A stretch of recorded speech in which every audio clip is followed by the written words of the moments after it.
did the whole Jedi mind trick and stared off into the future while reliving the past that never happened.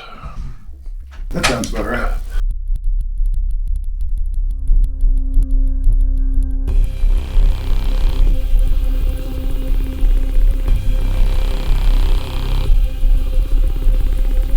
Welcome to the edge of nowhere.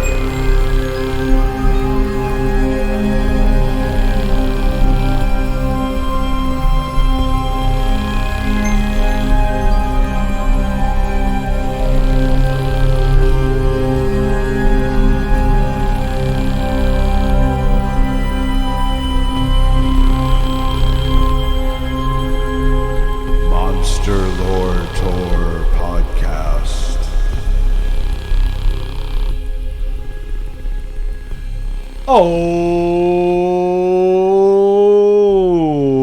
right. Hello, everybody, and welcome to this 29th episode of the Monster Lore Tour Paranormal Deep Dives from the Edge of Nowhere podcast. I'm your host, Jeremy Carr, here along with my co-host and the Spengler to my Venkman, Mr. Matt Ozero, a.k.a. The Moz. How are we doing today, Moz? Ready to not cross the streams or cross the streams if necessary. Yeah, there you go. Yeah. See, that's why we have to be partners, because we're both open to whatever possibilities may come our way. Yeah. Which is how we got this interview, actually, because Total protocol reversal? Carl from G.H.O.S.T hit us up on Facebook, slid into our DMs, as it were, and was like, hey, you guys want to interview us for your podcast? Here's our website. And I checked out their website, and there was some really cool stuff on there. They got a lot of stuff. They got some audio on there for you to listen to and some stories behind their investigations. And once I looked into that, I was like, yeah, we should totally interview these guys. So that's what we're going to be doing today. We're interviewing Carl and Jamie Harrison from G.H.O.S.T. It is ghost-md.com. We'll say that a bunch in the interview, of course. But we're going to save our old business for next time, because we are totally out of timeline all the time with these interviews. We never really know where they're going to fall when we do them. So tune in for our next deep dive episode for update on old business. Otherwise, we're going to jump right into this, because we have another little bonus interview after the interview. A bonus interview. Oh, that's a little teaser right there. Yeah. Little Alex Bone recurrence. So kind of a long close on this one, so we're just going to dive right into it. Here's our interview with Carl and Jamie from G.H.O.S.T.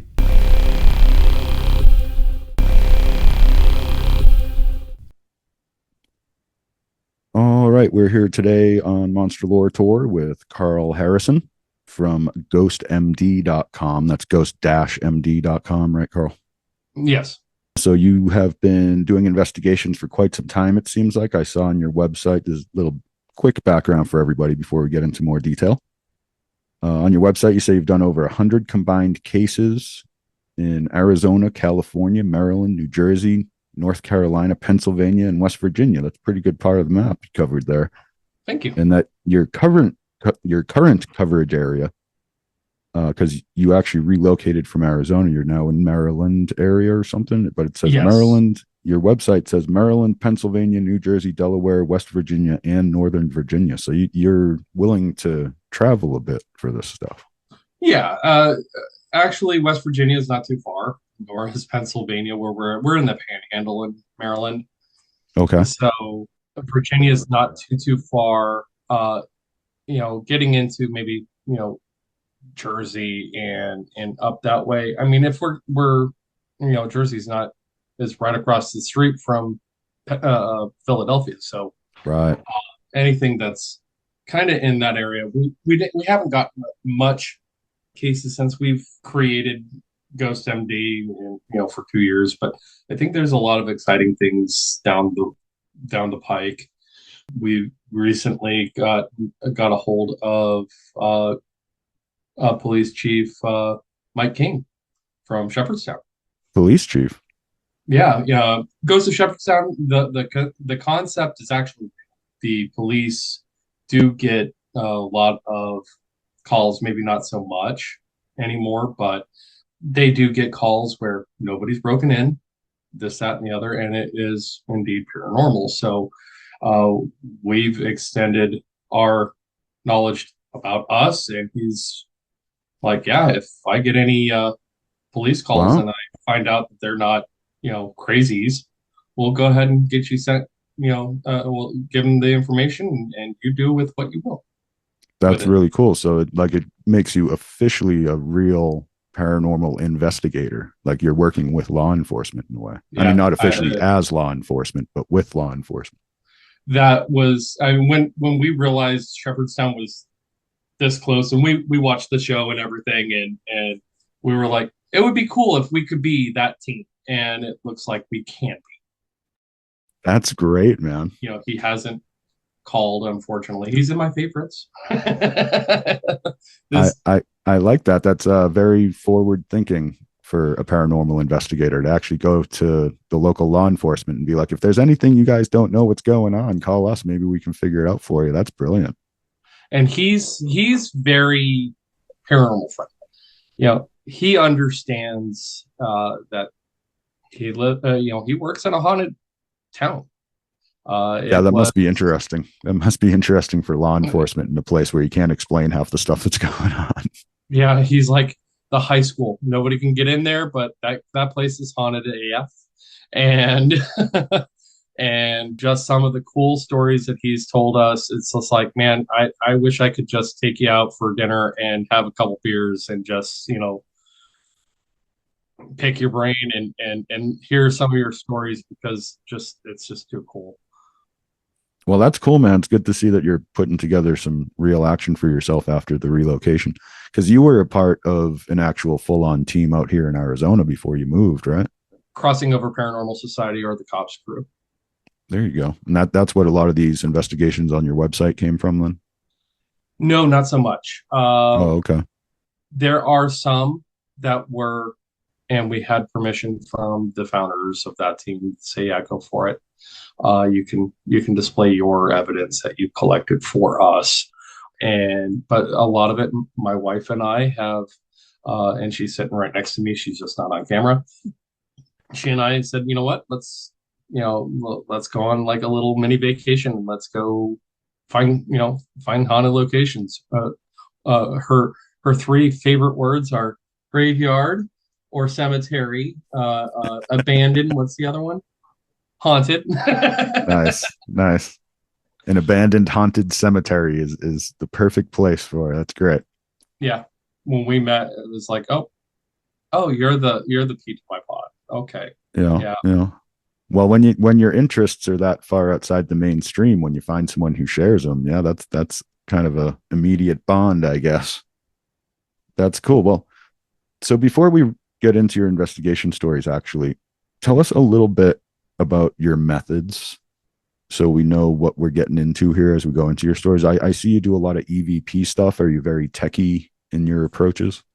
Oh, phones are what we utilize. We've used other forms of recording devices. We find phones are more convenient to move them from file to, or convert the file to email to put it on a website or put it on our website, Mm-hmm. versus the other ones, even though they have, you can download them directly to the computer.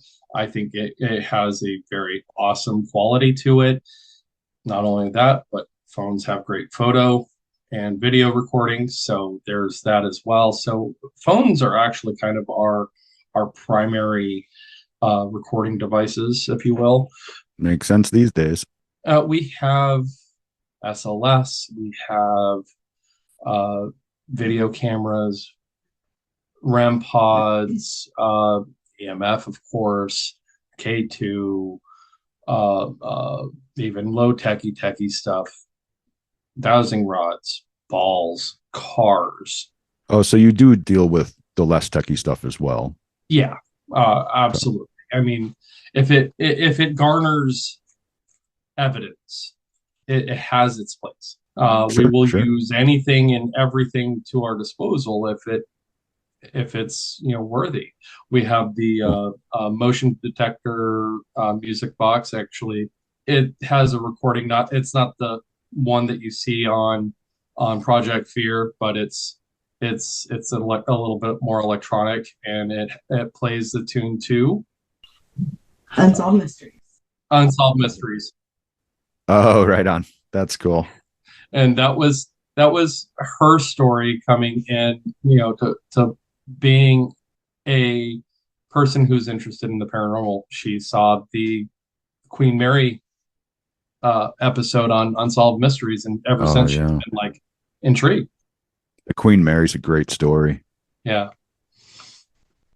Okay, cool. Well, let's get into some of your previous adventures here. I was thinking, since we are an Arizona-based podcast, we'd start with your Arizona experiences. One that jumped out at me when I went to your page was the Apache Death Cave at Two Guns. Yeah. I actually have been in this place many times, but in a different capacity, because pre-pandemic, I was working as a tour guide. I was self-employed, just running my own little tour shop. And one of my favorite tours to do was the Old West tour, where we would go out to Canyon Diablo and then down to Two Guns. But the grand finale, the last thing we would always do on that tour would be going to the mouth of the Apache Death Cave. And I would tell the story. And then, at the end, after I tell them all these people died in there and all that stuff, a very good Wikipedia page for people who aren't familiar. Look up Apache Death Cave on Wikipedia. You'll get the whole story. But An amazing story. I would finish the story, and then whoever was on the tour, I'd say, so who wants to go down in there with me? And I swear it was like pretty much spot on 50-50. It was either absolutely let's go or absolutely not, I'm not going in there. Very spooky kind of place. I've never done. Oh, sorry. I didn't mean to interrupt. Oh, that's fine. That's fine. I was just going to say I've never actually done a real investigation there, though. I was there as a tour guide, not as an real investigator. Moz has done a little bit of poking around in there along those lines, but we haven't really done the full-on investigation. So I'm interested to hear about your experience there, if you could tell us about that. So our only reservation was actually getting down there. That old bridge just, it looks dilapidated and uneasy. And as I started to get down there, I'm like, no, this is Kate. Let's go. And she's like, okay. And we were fine. But once we got in there, our goal was, with the story and kind of a brief overview, because I think that's perfect. Apaches and the Navajo were at war with each other. They kidnapped 3 girls. The Apaches did. The Navajo went to go find them, found this cave, and all they wanted was the girls back. The girls had been killed previously, so the Navajo retaliated as such. So we went in as like, look, I'm not a Navajo, I'm not Apache, I can't, I'm not the person to provide any sort of closure or perspective or anything like that on that angle, right? Right, or forgiveness. I can't do that, but we can come down here and offer our deepest respects and ask a few questions. If you can respond, we would be more than happy. And it's dead silent. If you've been down there, you it's you don't hear the road, you don't hear outside, you hear nothing. Yeah, once you're in that cave, even though you're so close to the highway and whatnot, it's just dead air down there. So the rock throw, we did not hear, because if my wife heard it, she would have said, "We're out. This is gonna cave in. We're gonna die. No, let's go. Get out of here." By the rock throw, you're talking about the audio you have on the website, right? Correct. That you actually picked it up on the audio recorder, but you didn't hear it in real time. Right. And the cool thing is I'm going to use this to demonstrate. It almost sounds, if you listen to it, it sounds like somebody goes, and then has like a couple stones in their hand, and they throw, and then they wing back and really chuck. Interesting. and then you hear it bounce and Huh, so somebody was kind of playing with you. They got a handful of stones they're rattling around, then they just throw them at you. yeah, I don't think they were thrown. And like I said, we didn't hear it. So Oh, uh, right. this was not, it wasn't poltergeist. It wasn't. We weren't being pelted, but we went in. Uh, As at the end of it, I said, you know what? We have turquoise here. We will throw in your cave just to show you at least respect an and offering, you know. yeah, and as a peace offering, we want to just I know there's probably a lot of people that have come down here and have just absolutely ridiculed you and didn't do this correctly. And I'm talking like not even investigators, just people going down there, just Oh yeah, it's right next to the highway, so right, it's actually become quite the touristy stop. right. So yeah, I'm sure it's kind of overrun with people who aren't really showing the respect that those who are sensitive to these things would, you know. We did pick up one piece that's not in the not on the website because it just didn't translate well. But we have a what sounds like a thank you after we as we were closing. Oh, So that's cool. the rock throw kind of was like maybe not exactly beginning, but maybe the beginning of the middle of the session. And we didn't want to, we didn't feel stable enough to bring down other equipment other than the phones because in case we dropped it off of that bridge or anything of that nature, we didn't want to ruin our stuff. So that's why we do run EVP heavy. We are branching out, but I think the most evidence that we have collected comes from EVP. But yeah, that was so I think they felt the peace offering and they felt that we came in peace and we left in peace. We didn't want to Yeah. take from them or anything of that nature. But I think that beginning of that middle when they threw the rock, I think they were like, you know, living people, white Right. man, Right. um, you know, leave us alone kind of thing. And I think that was kind of their, warning. And then we just said, hey, I've got some turquoise for a peace offering. Thank you for talking to us if you have, and chucked it in their cave and I have left some pinches of tobacco in there when I leave that's in the cool. past. So I do try to, in a place like that, I do try to adhere to those old followings of, respecting those who are still there by offering them a little something. Turquoise though, that's a little classier. I think that probably got you some points more than my tobacco did. We tried. I wasn't sure if tobacco, during that time, because I'm not, I didn't get dates, but I was, being a, someone who was born and raised there. I Yeah. know Navajo and Apache were there a lot longer than, Right. before we settled. Oh yeah, yeah. So I figured it might have been in that range where we weren't even around yet. Well, when I was doing the tours, I had that date in my head, and it was actually kind of later on. It was 1800s. I forget Oh, was it? exactly Okay. when. So it wasn't like a really long time ago story. It Right. was actually kind of a more, as far as those things go, it was actually kind of a more recent thing. I want to say the railroad was already coming through or something. Okay. I'm going to have to refresh myself on that. But like I said, the Wikipedia page is actually really good for the Apache Death Cave. So anyone who's really interested in it, that's actually where I would steer you so that we don't have to go through the whole thing here.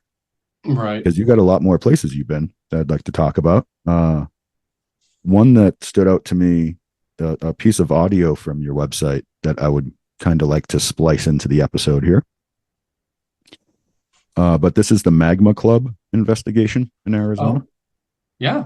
I heard that one. It made my skin crawl a little bit. But you want to tell us about that investigation, and then I'll play that bit of audio a few times for everybody. That was a group hunt with cops. And what was interesting was it felt heavy. It felt active when it was just us. And then when everybody started pouring in and everything, and there was a lot of people, I think it just went, too many people, we're out. We're just not going to be as active. Right. So Right. I'm trying to remember. I think I went straight from work and I had to wear dress shoes, and I had brought my tennis shoes along with me.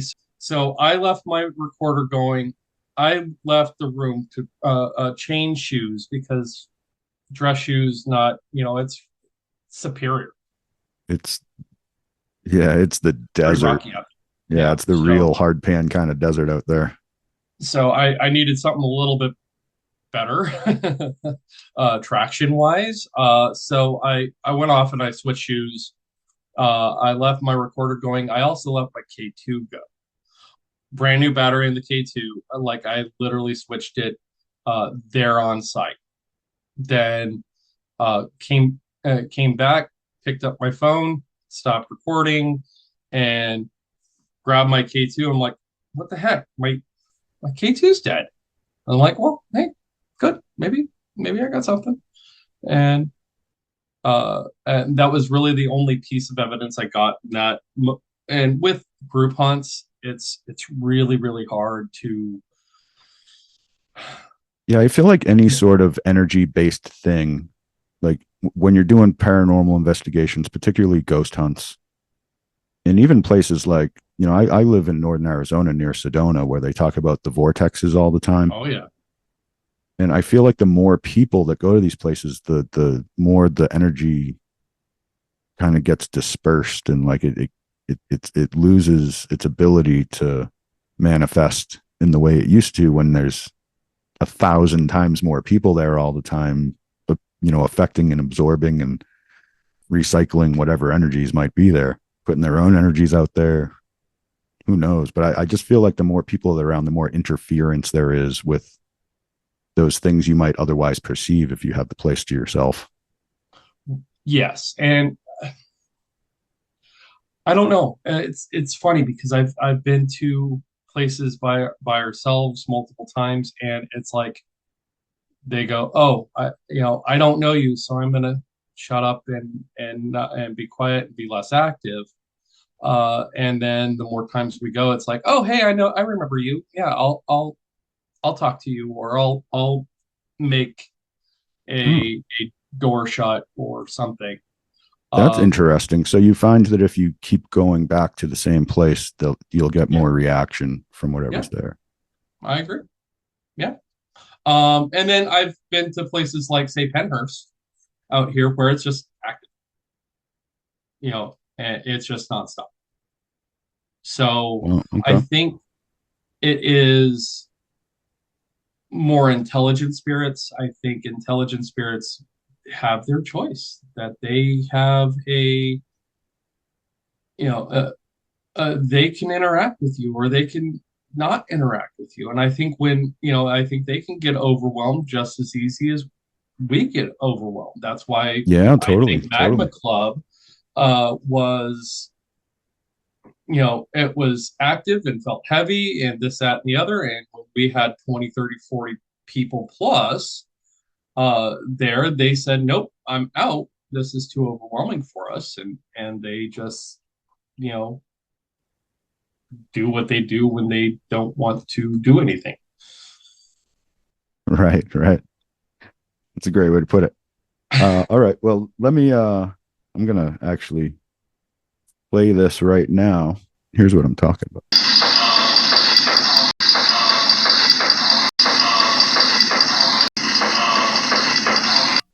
And that was looped and on, probably the first run through it is the quality, but then it shows kind of how it was enhanced all the way up to that final, because you can hear the pattern is the same. Oh, I gotcha. Yeah, it sounds very patterned and purposeful in a way. Right.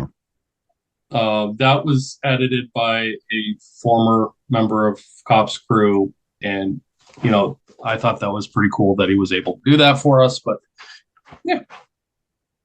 Is that cops crew still No. functioning in Arizona, or did you just move, or did it Well, run, so it's okay. all So shut down? funny thing is 2 years ago we moved out here, roughly about the same time Jay and Marie Yates, who were the founders of Cops, moved to Tennessee, and they kept it going for a while after. But then I think with the fact that they live in Tennessee and people want them to keep coming back, they left it in good hands with people, and then those people just said to heck with it, I guess.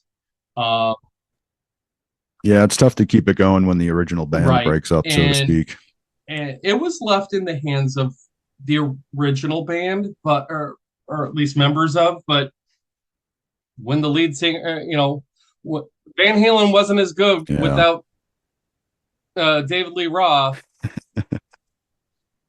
Yeah, Van Hagar was not Van Halen. It wasn't bad, but it wasn't I like Van a Halen. couple of the songs, but it's not Van Halen. So you can keep it going without, but yeah, that's just how things roll. That's life happening. People moved, and I believe there's some health apart. concerns with Marie, and I believe there was other life kind of hit, and they're just like, you know what, we're done. And I'm very appreciative of my time with Cops and Jay Yates training me, and it was a fantastic ride. And then when we left, we said, you know what, we're doing it on our own. We've done, while Cops have been in the COVID hiatus, we've gone out and did things, and right. Or Valentine's Day with Jerome. That was our Valentine's Day, festivities. That's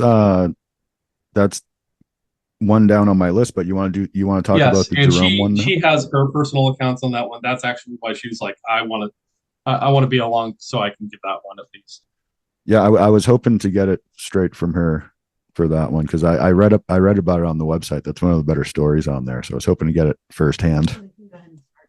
Well, like I said, we went to Jerome for our Valentine's Day celebration.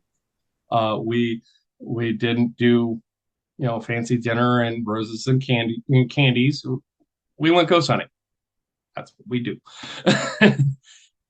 So we stayed at the Grand Hotel.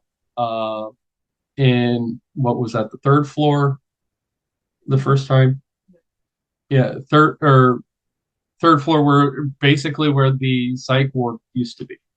Right. For people who aren't aware, the Grand Hotel in Jerome, Arizona was originally a full-on hospital. Yeah. Hospital. Wasn't it like a psychiatric hospital? It included psychiatric. Oh, okay. Right. So it had the wing. I gotcha. That's the part everybody always focuses on, I guess, when they start getting into the haunted part of it. But it is considered to be, one of the haunted, most haunted places, at least in this area, if not generally. But I'm sorry, I didn't mean to interrupt your story. If you want to go ahead. Okay, so we stayed at the Grand. We got to our room and we started divvying out our equipment for. We were going to do the ghost tour that night. You can do the ghost tour and investigation with a discount if you're staying at the Grand. So that's what we did. Oh, that's cool. But yeah, tell us about what all went down for you there. We were getting ready to go out to dinner, and I was coming out of the bathroom, and he was coming in, and all of a sudden, it sounded like someone had turned a radio on a static channel on full blast. And I grabbed my ears, and I kneeled down because it was so loud, and I'm asking him, "Don't you hear it? Don't you hear it?" And he's like, "No, I don't hear anything." It was all in my head. And it was so painful because it was so loud. And it lasted for a few minutes and it dissipated a little bit. And it didn't stop until I walked out of the hotel. Once I got outside to the parking lot, it stopped. I have never had anything like that happen before. It's never happened since. We've been back there several times. it is not happened. I cannot explain it. And then your hair. And then when we were getting ready to go to sleep, and I was not asleep yet, I also had my hair pulled twice, fairly firmly. But again, we don't have any of that caught on any sort of equipment, so it just becomes personal stories. But they were. I always like the personal stories best anyway. Jerome did not disappoint. That is for sure. And then I'm going to let him talk about the best audio piece that he's gotten, which happened in Jerome. So we went to dinner. Cool. We got to, I think we went to the burger joint. I can't think of it. The Haunted Hamburger? Yep. Was it the Haunted Hamburger? So we went there. It's an awesome place. So we went there. We're like, okay, our thing is at 10. It's 9:45. Let's go ahead and go down there. And they're like, yeah, due to the fog and the rain, we canceled. And I'm sorry, did you get your email? I was like, no. And I was like, man, we're professional paranormal investigators. We were, oh, you are? Hold on, let me get you a map. And they, they gave us all the hot spots. Oh, cool. And equipment to rent, which I don't think we really used much. Oh, they actually have equipment you can rent and everything. They gave us an SB11 and maybe a REM pod or something, I think. But first was on the list was the high school. Okay, it's been raining all day. It's colder up in the mountains. So I've got rain boots on. I've got 2 layers and jeans on. I've got my heavy jacket on. And, I was pretty warm and dry, but I was heavy laden.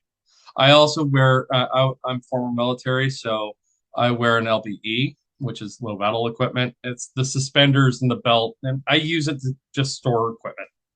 So instead of using a backpack and have to scrounge around for it, it's like, okay, here you go. And I was up on the 3rd floor. I think I went down to there's 2 stairwells. One, it's just a big long building, and one stairwell is at one end, and there's another stairwell that goes to the other.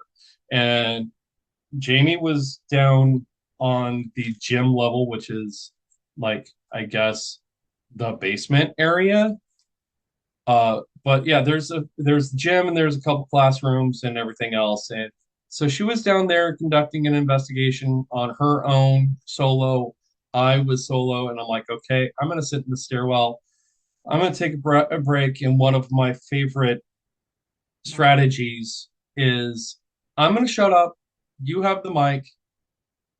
Say what you will. I like that. I moved or something. I said me. And right after I say me, you get. Food pleasure?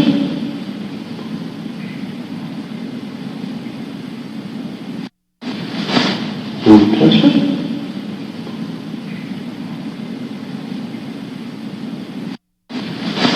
Food pleasure? It's still to date my most clearest Class A EVP. We've gone and we've tried to find out who Contessa is. We have never found a reason. In the high school, there are all the class ofs pictures. There are no Contessas. Now, there was like 2 or 3 years where there were just first initial last name, and there were 4 female women that are girls that had the first initial C. Is one of them Contessa? I don't know. We have tried to research. We have contacted Jerome's Historical Society that has birth records, death records, everything. We know there's no recorded deaths here. So maybe you found a forgotten soul that just wants to be recognized again. Or is it, is it the nickname of, a teacher, or is it And it's an old place there. Like it could predate all that even, and just happens that it's at the what is now the high school. We you know what considered I that mean? as well. But unfortunately, we have no record. I wish we could know. We could find out who Contessa is or was, or if that predates the high school, if that is in the during the dates of the high school. We don't know, and that is frustrating that we Right, can't right. find, the historical document that shows, that this was this, and that's something that I think a lot of paranormal Right. investigators encounter.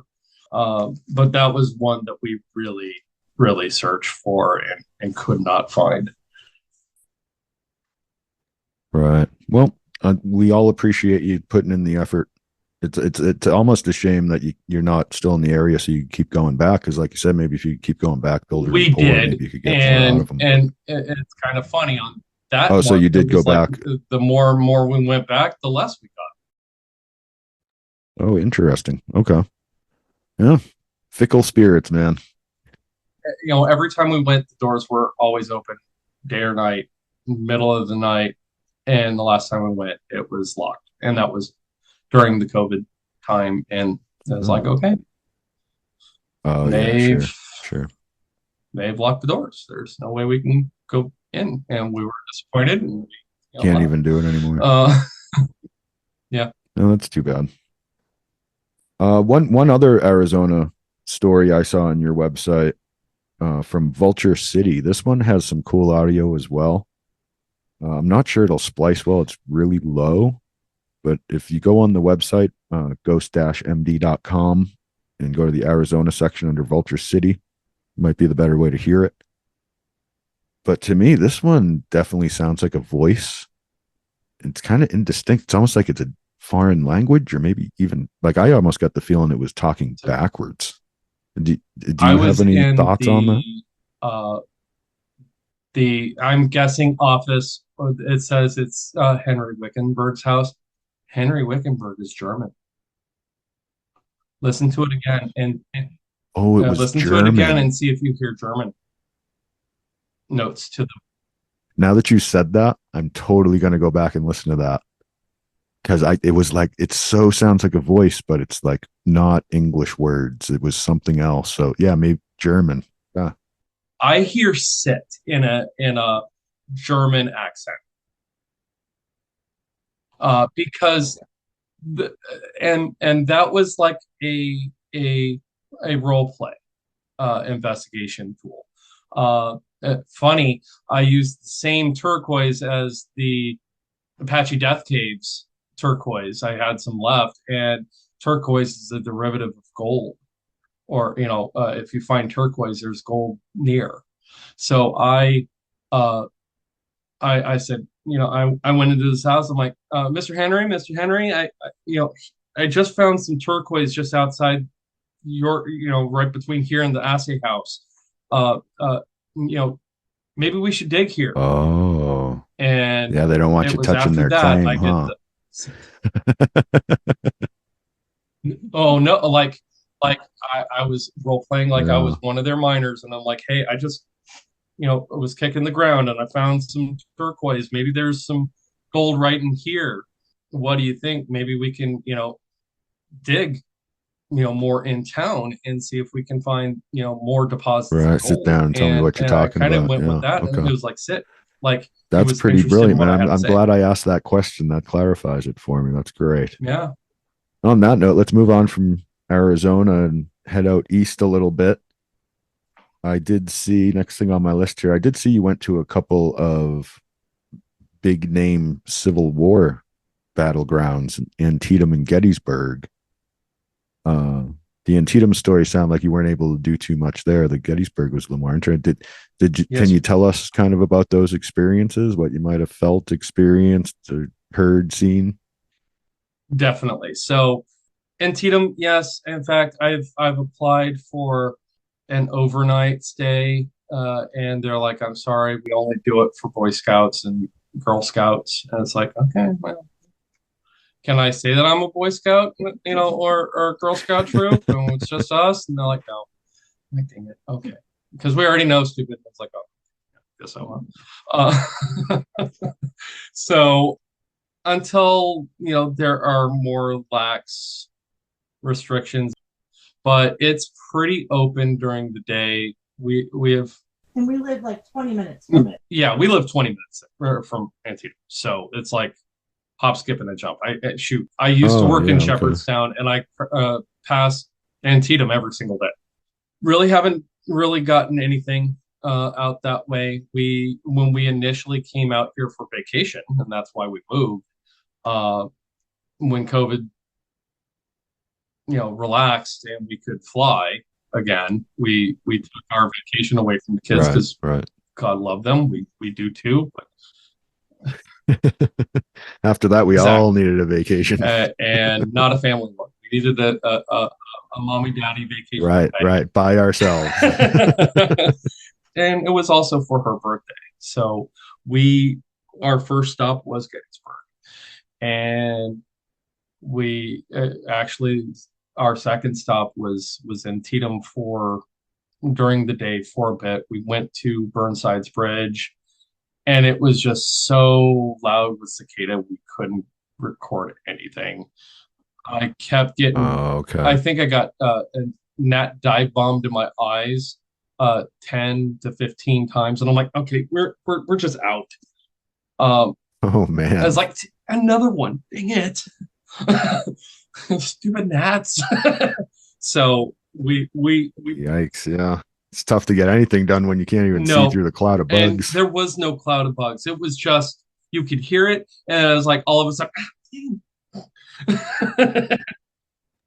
Oh, so they were sneaking up on you even. All right. And they were kamikazes apparently, because they just dive bombed into the eyes. They knew they were gonna die. So yeah, okay. So we went back to Gettysburg. So we stayed at a number of haunted B&Bs. We stayed at the famous Farnsworth and got nothing. Happens, we. Oh yeah, it's definitely not every time. Definitely not. Is it haunted? Yeah, absolutely it is. Did we get any evidence? No. The Lightner, which is outside of Gettysburg, it was a Civil War hospital, and we got some. And I'm guessing it was more residual. It sounds like medical tools being, set down and hitting. Oh, that's creepy. The clunk of metal and whatnot, and this, that, and the other. That was pretty cool. We were just like, wow, that's pretty special. That's relevant to the location. Yeah. So right. We did Double Day. Double Day and for anybody who hasn't been, it was first day of the battlefield. And this was Iverson's Pit. Was it sits right near, and basically the account of Iverson was a Confederate, I think, colonel.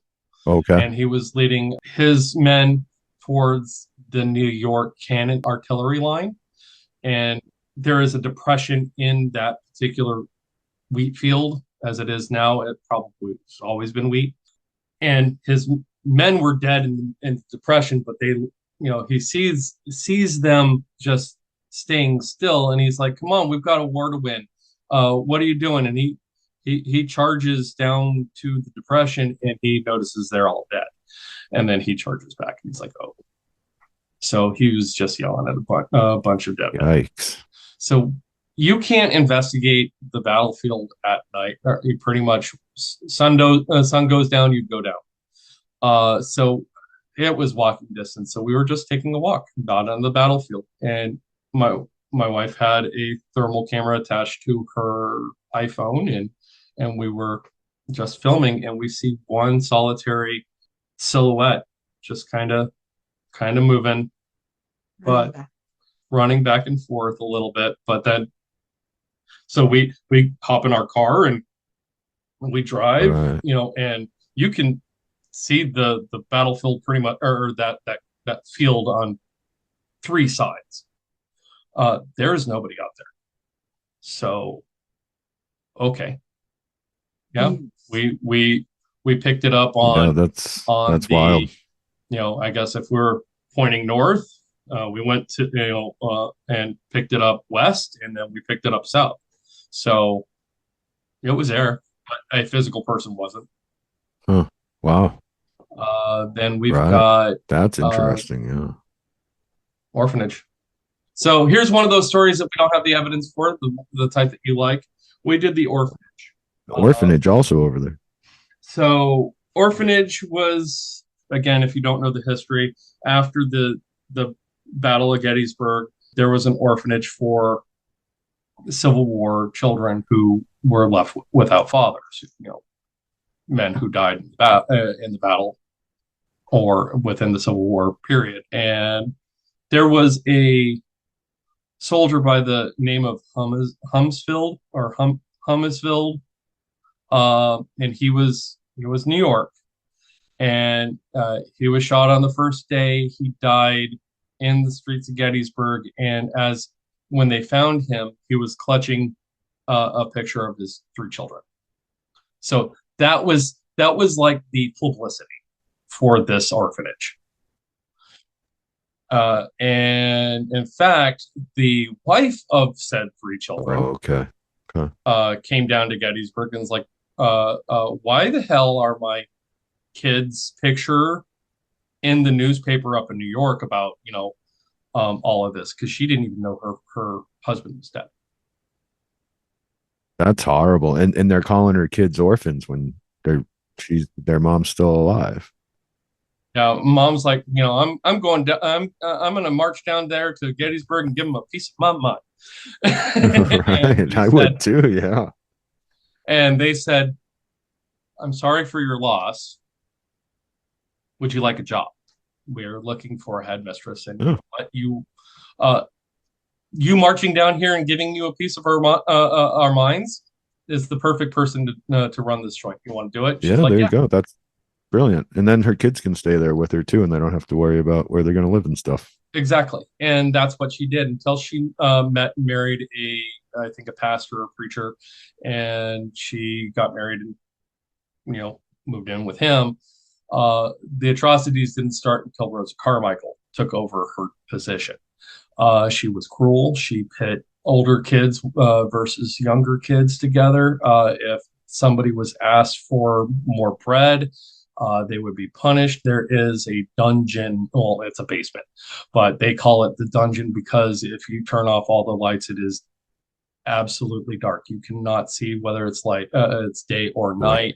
And there is this particular room called the pit, and it is basically raised up from the floor, and it is just dirt and stone, and kids were chained there.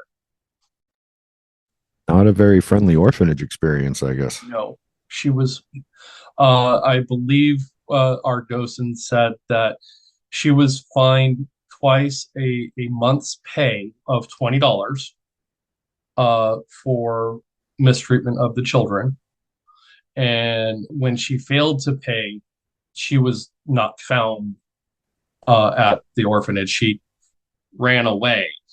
She's like, I like to think her body is, underneath Baltimore Street, in the town of Gettysburg. Right. Because wow. nobody liked her.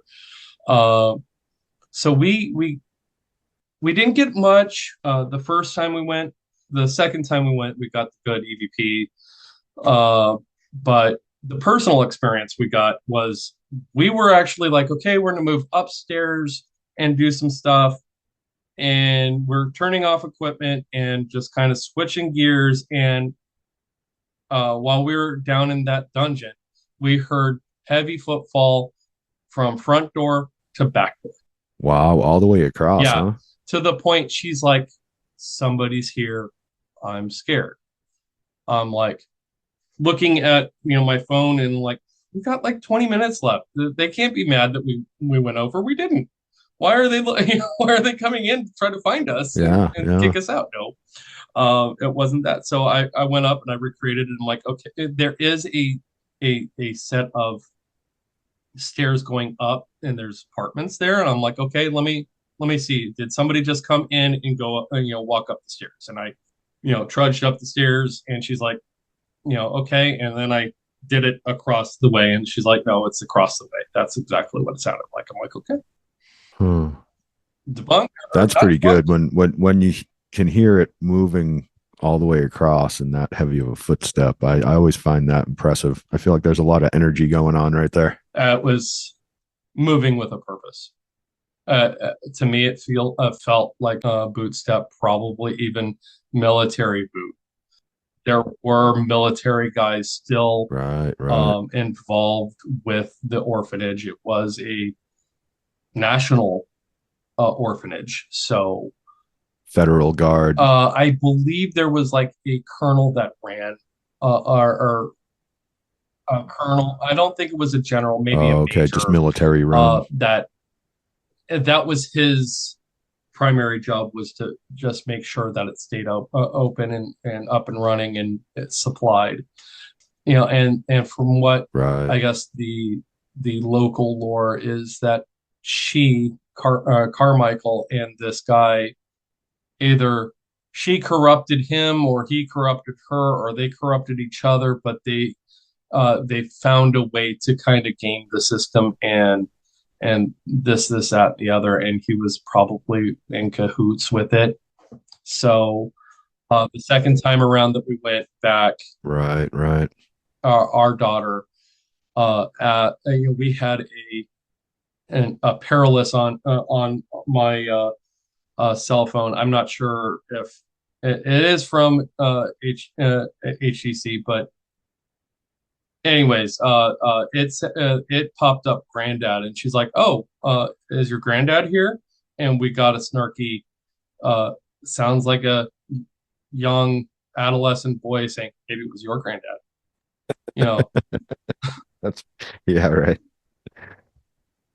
And it's like, that was our pretty good, EVP from there. But then Jenny Wade also, she also asked, was Jenny Wade pregnant during, when she died? And we got, I'm sure it's 2, because it doesn't make sense if it's 1. It's like, that's what I think I know. But they're right on top of each other. Right. Yeah. Well, that was a long road. I didn't realize there was so much connected to the whole battlefield thing. She was the only civilian that died in the battle. The only one, huh? For such a big battle, that's actually surprising. Yeah.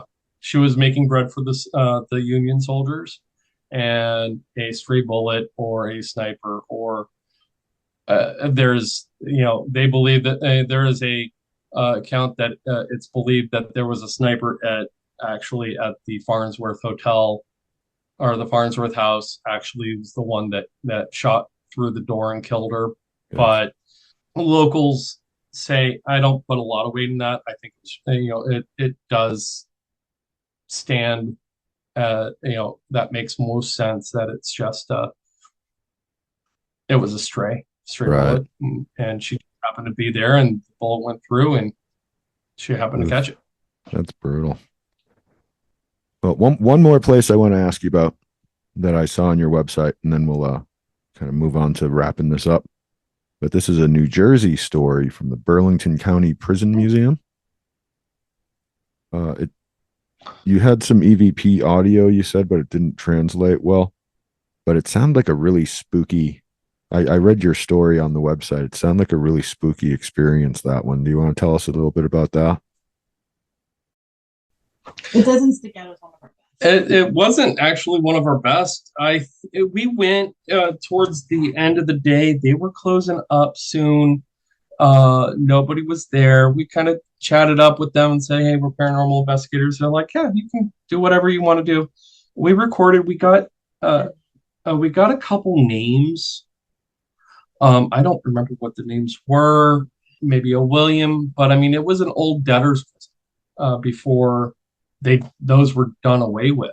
So now, it was originally a debtor's prison, and then it turned into more of a prison because there Okay. was a gallows out back. You don't get hung for Right. owing Right. money.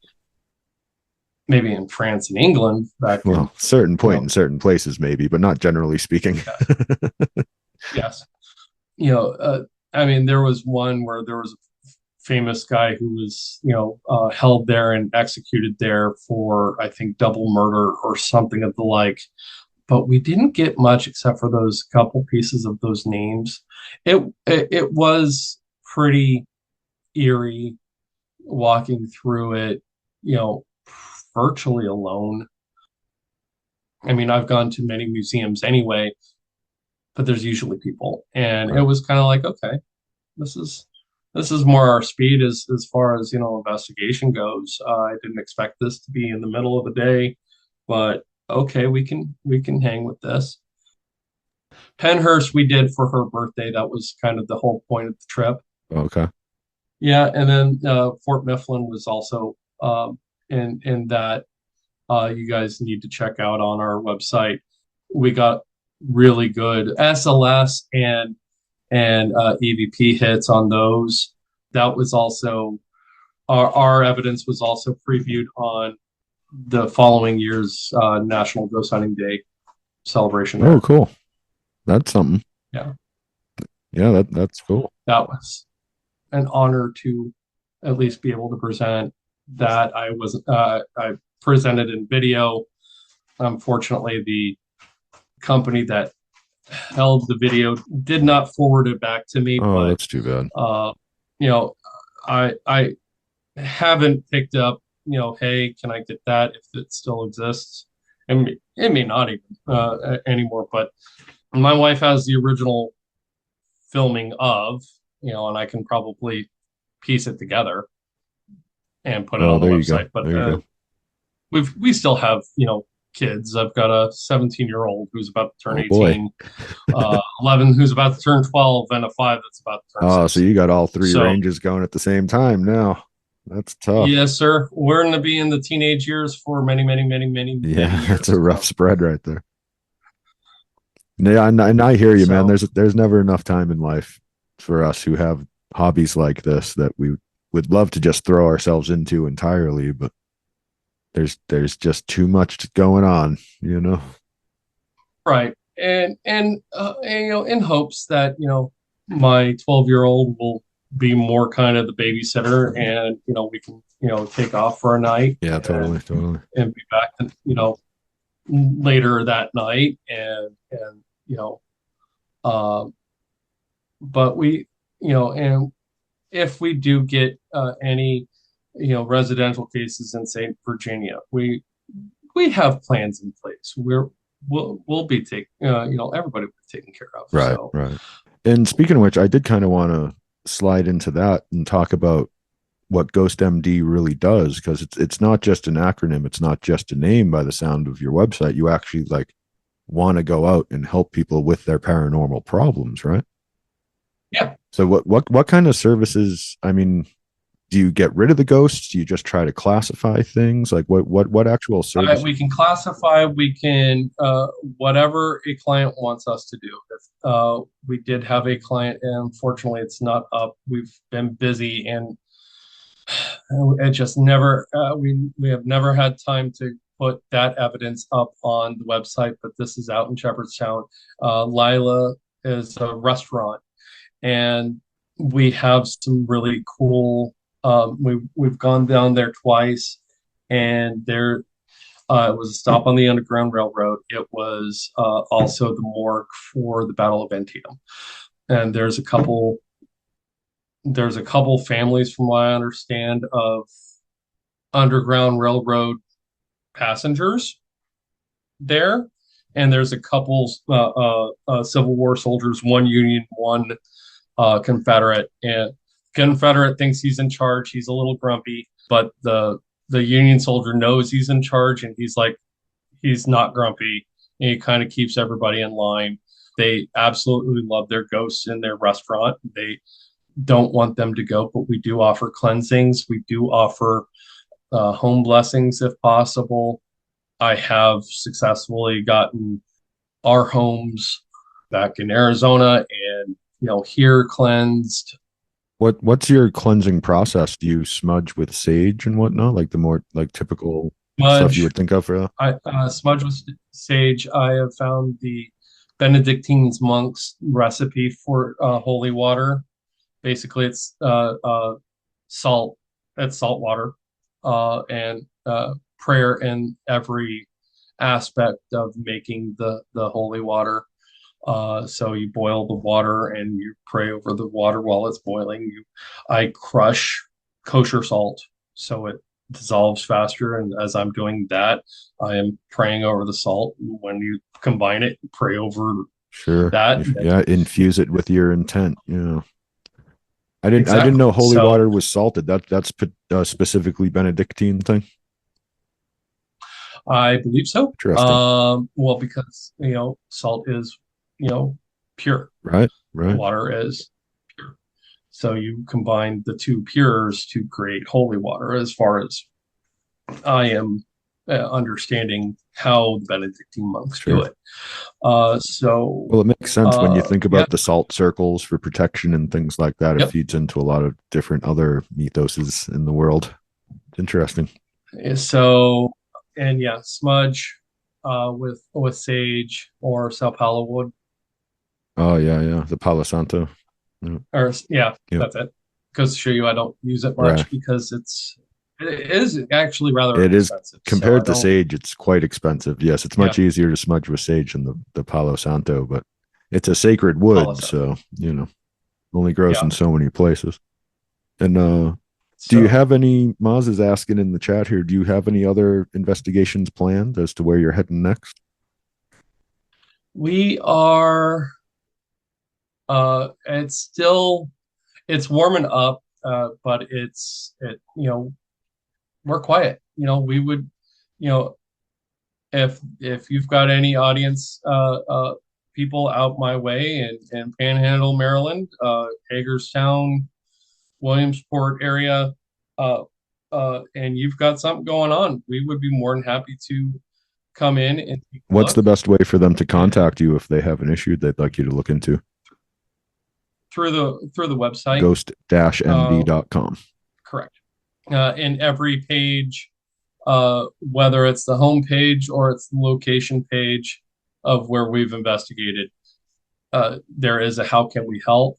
Just go ahead and sign. That'll lead an email to me, and we will get in contact with you. Absolutely. It's funny, every once in a while I'll go out and be doing something else, and it comes up and somebody says, "Oh, I have something in my house," and I'm like, here's our number, give me a call. Yeah. In fact, the most recent was I took my son to urgent care because he had the flu last week, and I was wearing my Eastern State Penitentiary shirt, and she's like, I was there, and I'm like, that place is super haunted, and she's like, yeah, I don't really do much. And I'm like, well, I'm a paranormal investigator, and she's like, I've got something in my house. I'm like, oh boy. Okay. And she's like, yeah, one night about 2 weeks ago, my dog was like snarling and barking and fur up on end, at one particular corner of my house. And I'm like, and she's like, and nothing has happened since. I'm like, hey, give me a call if something does. We'd be more than happy to get it out. We would be more than happy to investigate. Absolutely. And she hasn't called. Well, yeah, hopefully that means nothing else has happened and she doesn't have to worry about it. But it's good to know that she has your info if something does happen. Or if she knows somebody that says, hey, I was given this number by by this paranormal team, if you need, here, take it, give them a call. And we do have listeners that I can see in our stats from, I think, all the states on your list except West Virginia. We have some listeners that keep coming back. So yeah, if anybody out there needs some help with your haunted house or any spirits lingering or whatnot, ghost-md.com. That's cool that you provide that service for people, man. I really appreciate that. Yeah, I appreciate it too, because sometimes you just don't know who to turn to. That's why we want to put our evidence up there. That's why we do all of that, so you can not to give us glory. We just want to provide, be relevant to the community. Say, hey, or to the paranormal community, is like, hey, this is what we've done, but this is not glory stuff. This is proof that we've found evidence, that we found, and things that we know that we can do to get to help a resident, or if it's a business, they don't want that there. I understand you don't want it there. I don't want it. Yeah. If you want to keep it there, that's fine. You want me to investigate it like Lila? Great. Uh, I'd be more than happy to go back and do it again and again and again. Another cool little story with Lila. We went the second time. We were told that the kids like ice lollies, popsicles, and caramels. I found we got a trigger tray. I had a camera and my Boo Buddy, which is interactive, and started recording that. My camera was dead within a minute, and Wow. I have one candy wrapper that's unfurled. Whoa. And I took the brand new bag of candy, opened it up, and dumped it on the trigger tray when I set everything up. Whoa. So I think it drained the battery to open the wrapper to try. It drained the battery to get enough energy to eat a piece of candy. I can definitely empathize with that thought. Yeah. That's great, man. So unfortunately, the battery died, and we didn't see the candy unfurl. Yeah, it's like they know, like they refuse to let themselves be really fully recorded by us. And I think that battery drain is part of that. They're like, nope, you're not recording me. And they just kill your camera. Yeah, because there was 3 other things they could have drained, and that had enough power to give them that energy to be able to do it, and they chose the camera. Was the camera easier to drain? Was it your theory that they didn't want to be seen on camera doing it? Was it because there's evidence out there where that has happened before, and it's been seen and it's been captured, but I haven't yet. And that one was just like, I went through everybody who was there on site. Anybody touch a candy? Wow. No. Did like, because take a look. Yeah. Holy crap. That's great. And I left that piece of candy there. I said, you can have it. Yeah, I wouldn't bring that home. That's great. Well, so I'm going to wrap this up here. We've been on here for a good bit, but I really do appreciate you guys coming on, Carl and Jamie, for sharing your experiences and opening yourself up to our listenership as far as the Ghost MD services go and everything. That's really cool work, man.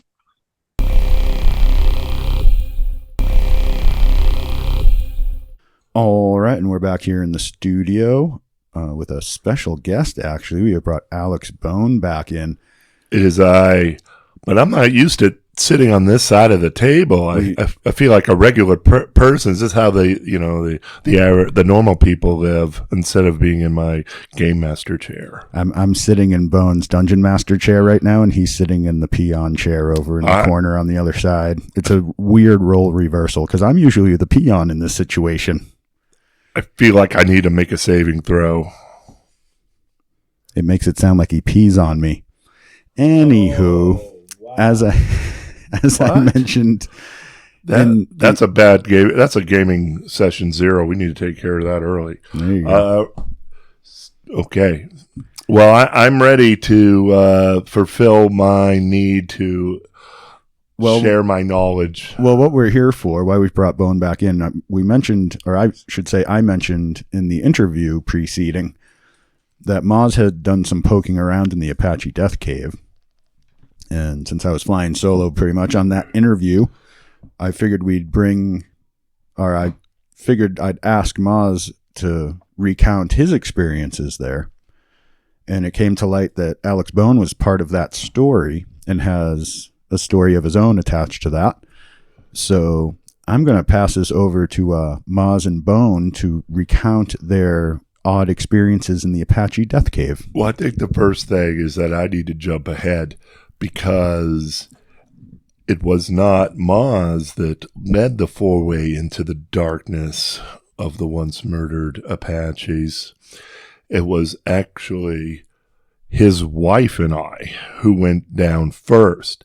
His wife, somewhat akin to the darkness, as she was dressed in a black wedding dress or some weird thing, was going down ahead in utter darkness. She had no flashlight whatsoever. Everybody else was wrapping things up, getting their gear together, and she figured, I'm going to plunge ahead into absolute darkness by myself. She also was in high heels and kind of crossing that rickety thing down into the cave.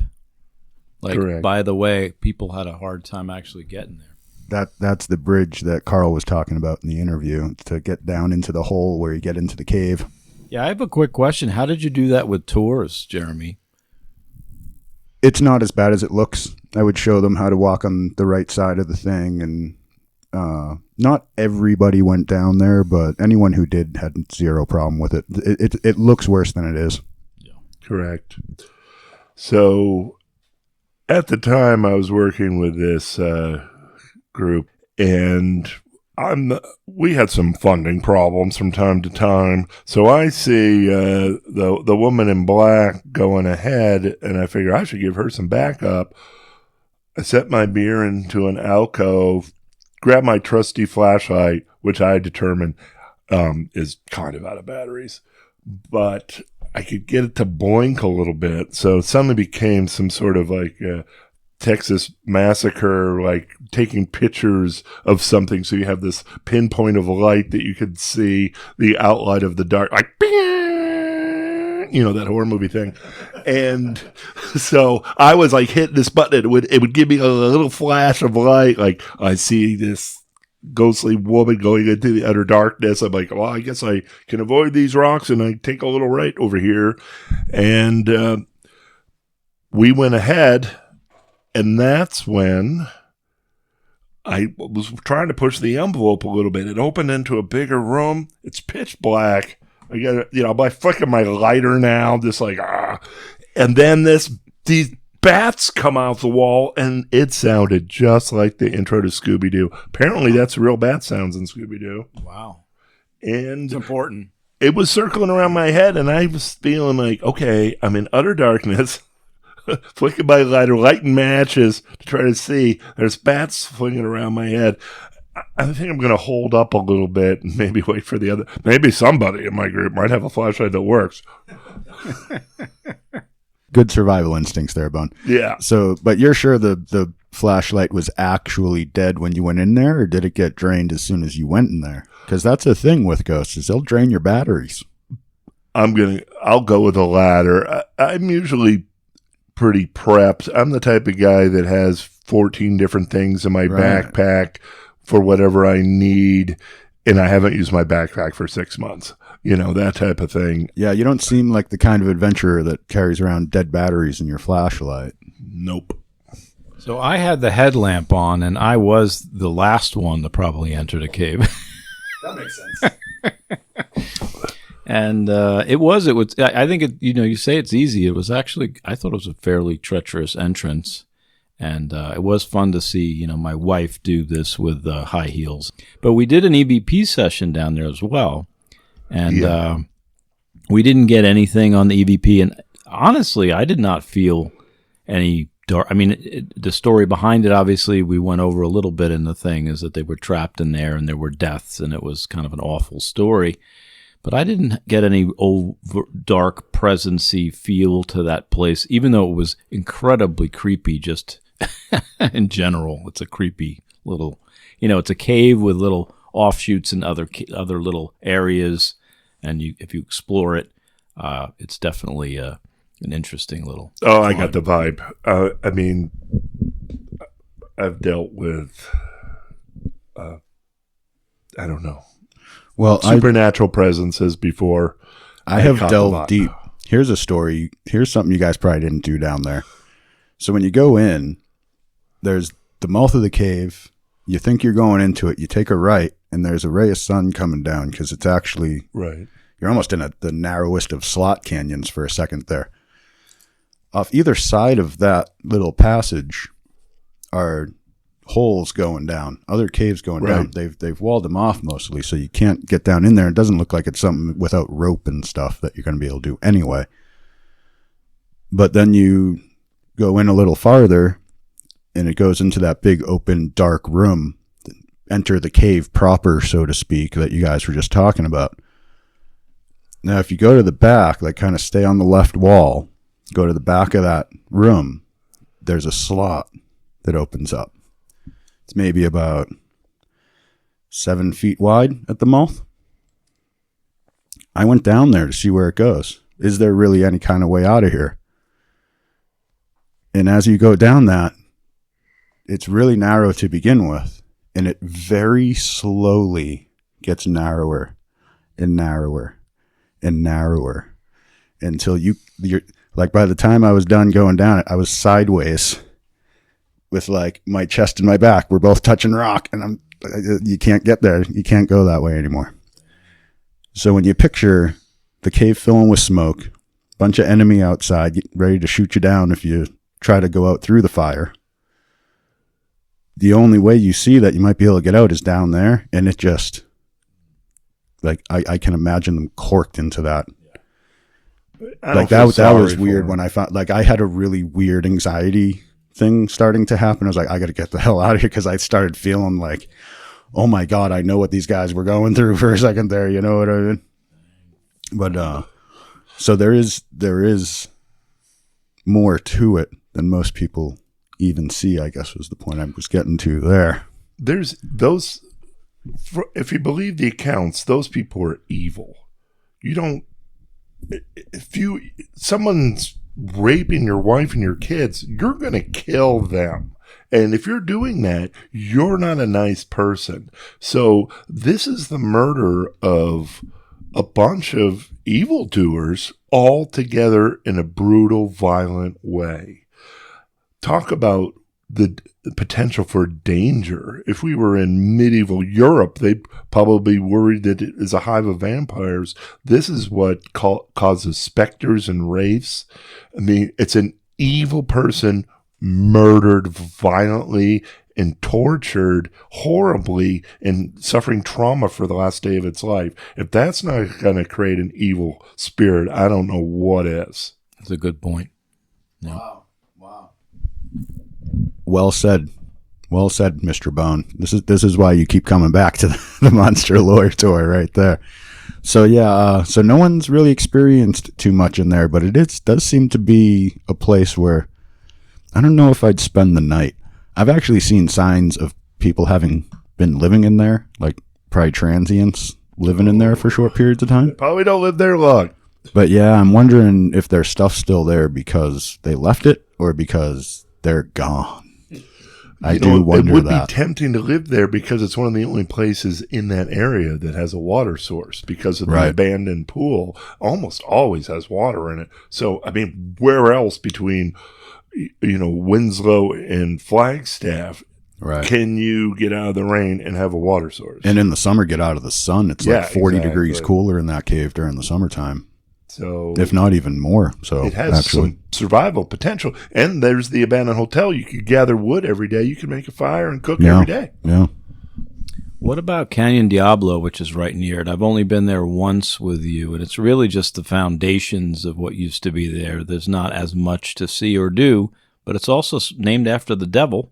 So I assume there's a backstory. I know a bit about Canyon Diablo. Canyon Diablo, I think when people watch Westerns and Hollywood kind of, like, the streets are muddy, so they're living on the edge. That's not what it was really like back then.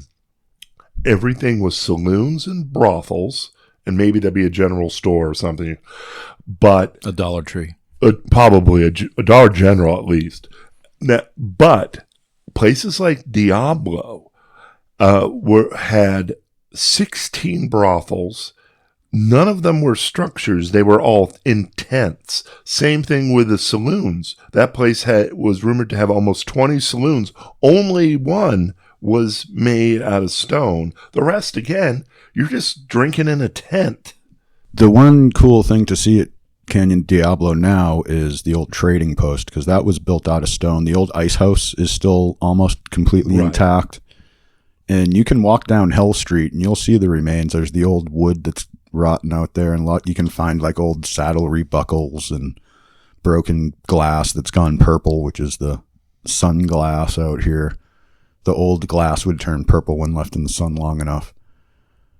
So that there are remnants there, but it's not much, except for the actual trading post that was there. There's really not much to really see, because like he said, everything was built very temporary structure, because it was a railroad town. They got stalled out there because the first bridge they built to span Canyon Diablo Two Guns. was too short. Well, that's Canyon Diablo. Two Guns was an offshoot of Canyon Diablo, because that's why the trading post is out by the railroad tracks. That's where the main city was. Two Guns was a offshoot. Two Guns wasn't really even a thing until Chief Crazy Thunder bought it and put in his lion zoo and stuff like that. Now the railroad was heading west across the desert, right? And when they hit Canyon Diablo, which was the name of the canyon there before the town, that's why the town got the name, was because the canyon was already called that. They brought the bridge up to span the canyon, and it was too short, so they had to wait for him to send that bridge back, build another one, and send it out. So that's why the town really developed to begin with, was that stall in the railroad. And it became the biggest town in Arizona for a while. There were like 2,000 people there for a little while. But then once the railroad started up again, people started kind of like dispersing back down the line and things like that. Well, it maintained for a while. But it could be some of the things I've heard. Obviously, Two Guns is probably a similar situation. Well, Two Guns was an outpost of Canyon Diablo, which later on got turned into the tourist, because when they put in the road, the railroad was Canyon Diablo. The where Route 66 came in was right next to where Two Guns ended up, because Two Guns wasn't called Two Guns until the 1920s, when in the early days of Route 66. It was just one gun before that. Yeah, it was just one gun before that, because that was Chief Crazy Thunder came in and kind of renamed it. Before that, it was actually just part of, it was like the southern outpost kind of guard shack for Canyon Diablo. That's why at Two Guns you'll see stuff built in the 1880s, also stuff built in the 1920s. It's kind of hard to even tell which is which with some of it. Some of it, yeah. Well, perhaps we're talking about Canyon Diablo then. But I do know that it was one of the only towns in the United States that had no sheriff for over a year. It had the highest number of murders in the United States for a small town. They hired a sheriff, and he was killed on his first day.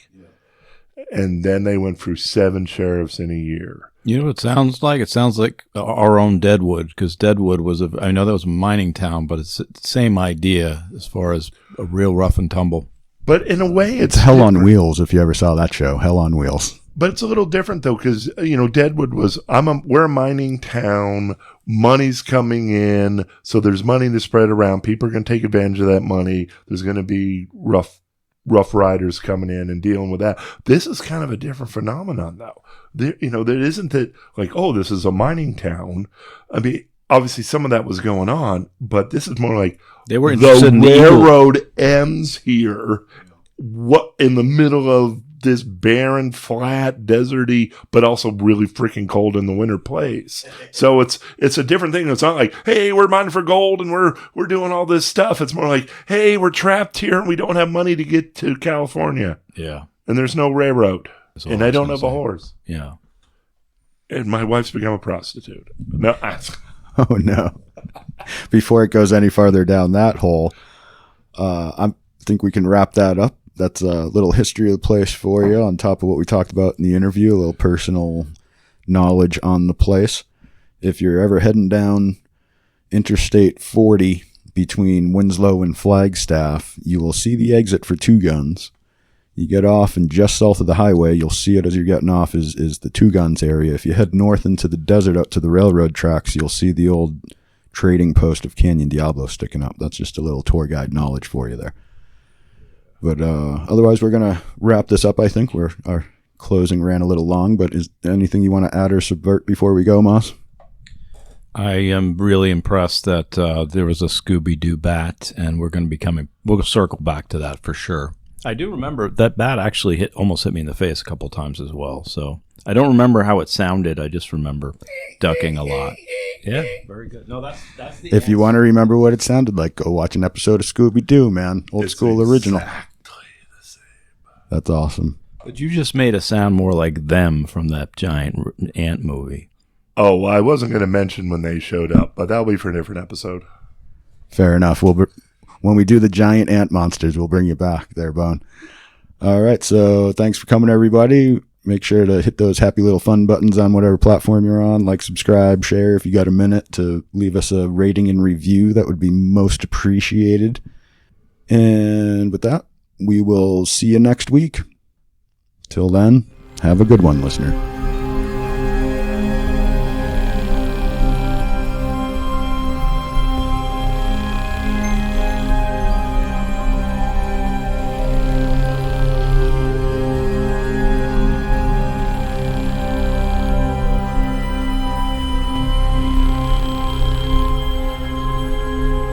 Monster Lore Tour Podcast.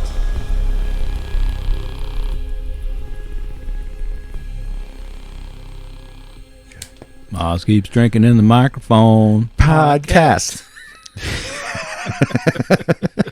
It gets me every time.